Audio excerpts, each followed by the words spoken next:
SV వైద్య కళాశాల రుయా చిన్నపిల్లల విభాగం నందు ప్రపంచ ఆటిజం దినం ఘనంగా నిర్వహించారు. ఆటిజం స్పెక్ట్రమ్ డిజార్డర్ గురించి అవగాహన పెంచడానికి ర్యాలీ నిర్వహించారు.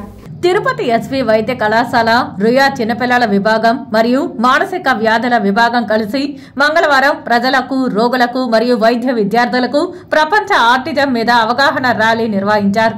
ఈ అవగాహన ర్యాలీని జిల్లా వైద్యాధికారి డాక్టర్ శ్రీహరి, రుయా ఆసుపత్రి అదనపు వైద్య విద్యా సంచాలకులు మరియు సూపరింటెండెంట్ డాక్టర్ జి రవిప్రభులు ప్రారంభించారు.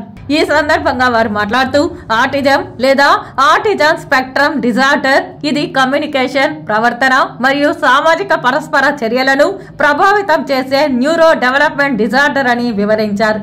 ఇది విస్తృత శ్రేణి లక్షణాలు మరియు తీవ్రత స్థాయిల ద్వారా వర్గీకరించబడుతుందని, అందుకే దీనిని స్పెక్ట్రమ్ రుగ్మతగా సూచిస్తారని తెలిపారు. ఆటిజంతో బాధపడుతున్న వ్యక్తులు సామాజిక సంభాషణ, పునరావృత ప్రవర్తనలు, ఇంద్రియ సున్నితత్వాలతో ఇబ్బందులు కలిగి ఉండవచ్చని మరియు పనితీరు యొక్క వివిధ రంగాలలో అనేక రకాల బలాలు మరియు సవాళ్లను ప్రదర్శించవచ్చునని పేర్కొన్నారు.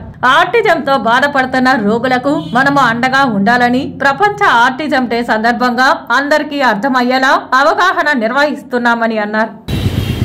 మనము తిరుపతి జిల్లా ఏర్పడిన తర్వాత కోవిడ్ టైంలో ఎటువంటి అవగాహన కార్యక్రమాలు చేయలేకపోయినాము. ఆ తర్వాత మీకు అందరికి తెలుసు, కోవిడ్లో అందరూ కూడా ఐసోలేషన్లో ఉండడము, చాలామంది పిల్లలు కూడా తల్లిదండ్రులతో ఇంటరాక్షన్ లేకపోవడము ప్రతిరోజు మనం కూడా చూస్తున్నాం.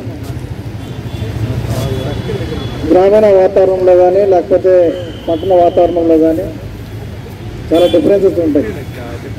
మనకు ఉన్నటువంటి బిజీ దృష్ట్యా పిల్లలతో మనం స్పెండ్ చేయలేకపోతున్నాం.